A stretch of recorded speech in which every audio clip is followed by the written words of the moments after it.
非常荣幸特别请到我们另外一个协办单位，就是我们刚才已经介绍过，台师大证研所的手友会。我们今天特别请到潘维刚博士潘委员。潘委员来讲的话，是我们立法院里面非常杰出的立委，他自己也曾经担任过好几届台北市的市议员，都是最年轻当选的。那他长期以来对于包括像妇女的一些救援援助的工作、两性的问题，所以他也是我们立法院里面既是中常委，也是立法院里面唯一在处理两岸跟两性关系的处理非常好的委员。我们特别请到潘委员。谢谢我们主持人啊。那我想首先这个非常高兴有机会来参加这个盛会。那实际上我今天最主要是来听取大家的意见啊。那我觉得我刚才收获也非常多，因为每一位我觉得都是针对这样实质的问题说出看法意见，我觉得都非常的中肯，而且呢都非常的有见地啊。那我想在这里呢，我只是把我一点点小小的感想来一起跟各位再做一点分享。因为我想昨天选完之后，大家可能注意到一件事，就是我们马英九先生一直没有出现。我觉得马英九先生在陷入一个长考，为什么呢？因为大家可以看得到，因为马先生认为他这个拿到受民众的付托担任这个位置之后，他觉得他是尽心尽力，尤其碰到国际的金融海啸，那所有的状况，台湾的情况算是相当不错啊。因为你想，爱尔兰现在都已经快要崩盘了哈，这样的情势之下，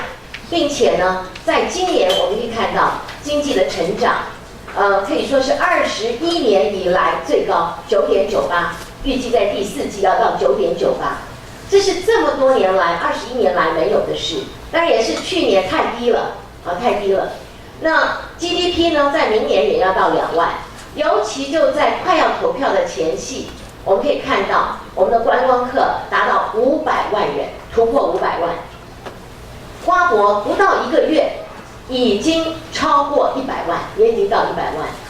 但为什么这样的认为执政就应该拿出执政的成绩？但为什么执政的成绩如此并且他还觉得不够，所以还觉得要直接担任党主席原来是说不应该要一起，但他还是决定自己要担任党主席。这完全执政毫无借口的情况下，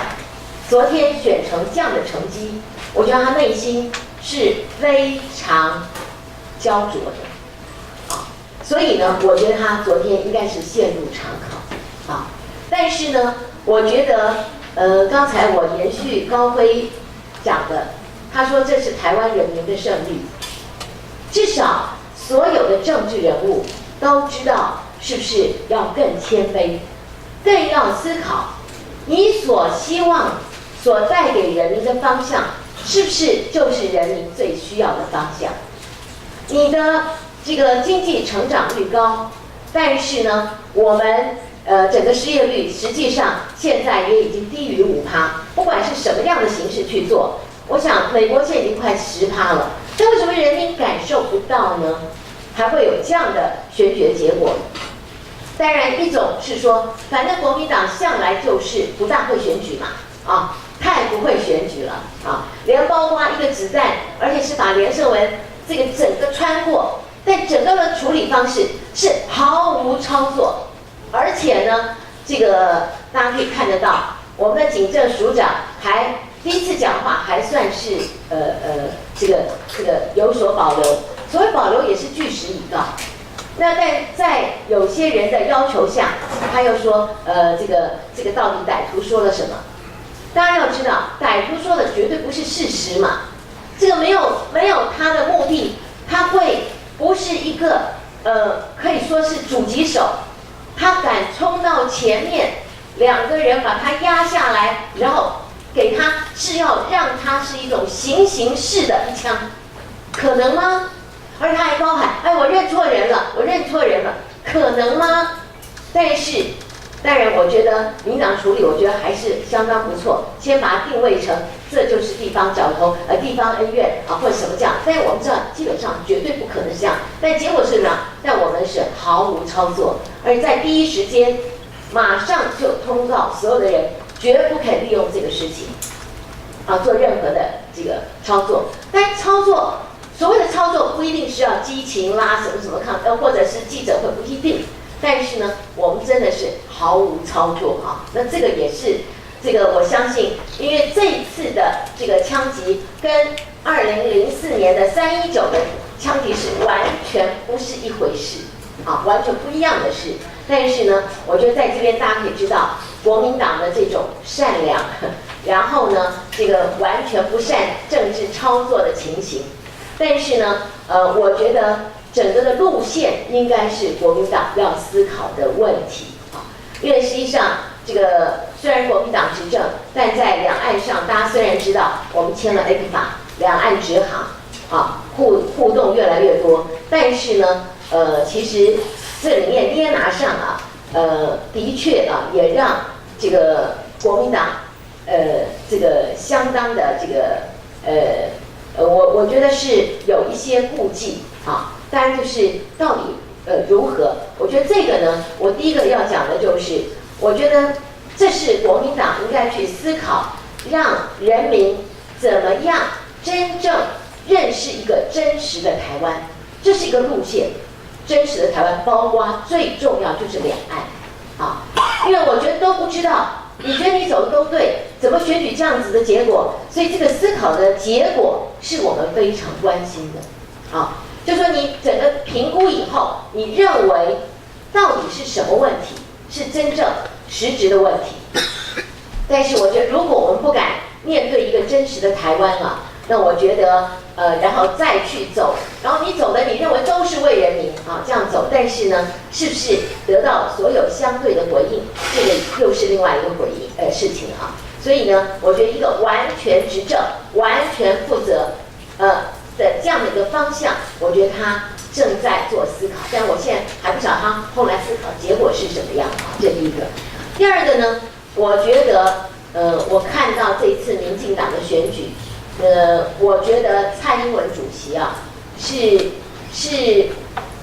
很清楚的，而且逐渐的跟以前的民党做了切割，而且不仅能够得到原来民进党的支持认同，也可以得到中间选民的认同。我觉得这是一个重大的突破，因为我觉得在2008这个民进党败选之后，我觉得尤其背负着陈水扁的这种贪腐啊这样的一种状况，我们当时啦，很多人在讲，民党应该20年起不来。当然，这个是我们自己的感觉，但没想到，不仅这一次的选举的差距是如此，我觉得当然要国民党要深自检讨反省，然后呢，这个可能要想一想，整个接下来该怎么样做啊。所以呢，这个有时候不是光自己努力做就可以了啊。但尤其呢，我觉得当然，因为蔡英文跟苏贞昌虽然都是一个是用幸福做的包装，一个是用粉红色的 polo 衫，但是呢，终究还是不一样。因为蔡英文在以前虽然他做过行政院副院长啊、陆委会主委，但是呢，他真正实质，因为他其实非常的低调啊，我跟他也同事过，所以呢，但是我觉得他重新让大家认为民进党是可以被讲话算话，因为以前民进党讲话不算话，像苏贞昌，他说苏贞昌这个要超越苏贞昌，台北超越台北，但是呢，他向来都是政治跳票啊，所以呢，我觉得让大家觉得不值得信赖啊。但我今天并不是要讲这些哈，那但是只是就是因为过去的事情啊，让他没有办法，